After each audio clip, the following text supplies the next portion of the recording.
Okay, Carrie, I'm here. What the? Who the hell leaves a fish hook out in the kitchen? Ah! What the hell? Oh God! It hurts! Barry, why are you doing this?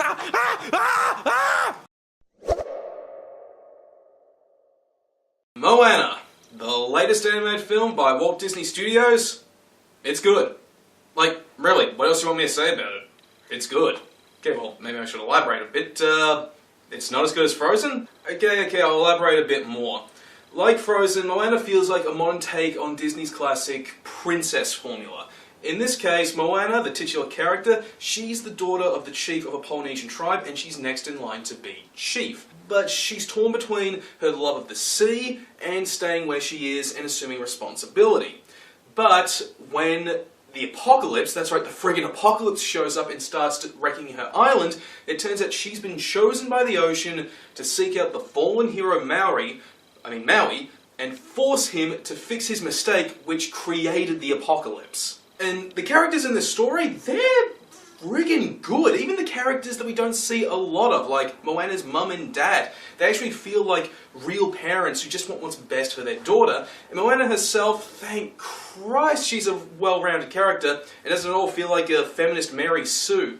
Like, she's resourceful, she's kinda, what's the word I'm looking for?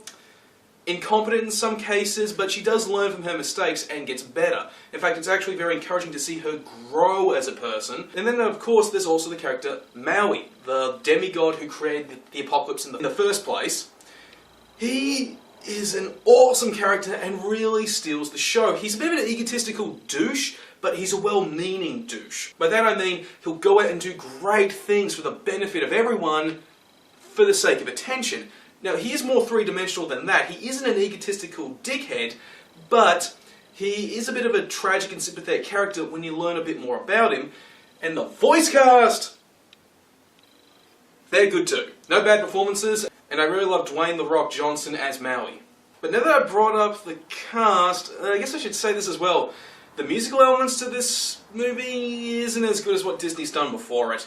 If you were hoping for another Let It Go, you're going to be disappointed here because the soundtrack is very repetitive.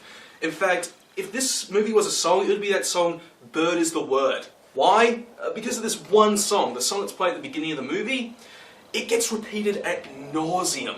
And even if the other songs turn out not to be it, they sound so similar that you can easily mistake them for that beginning song.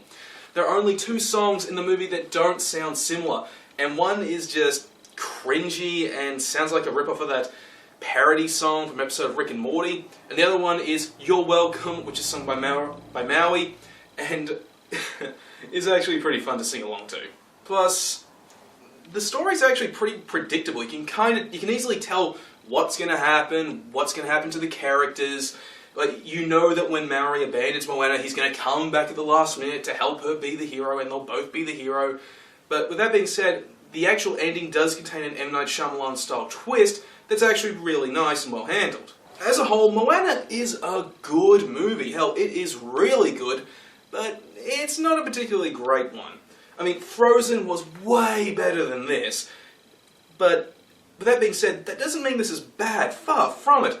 It's a fun, adventurous film that also shows off all the colour and vibrancy of Maori and Polynesian culture, and it's something that both children and adults can easily get into. So, if you want something to shut your kids up for a while or you want to be entertained yourself, Moana's a good choice.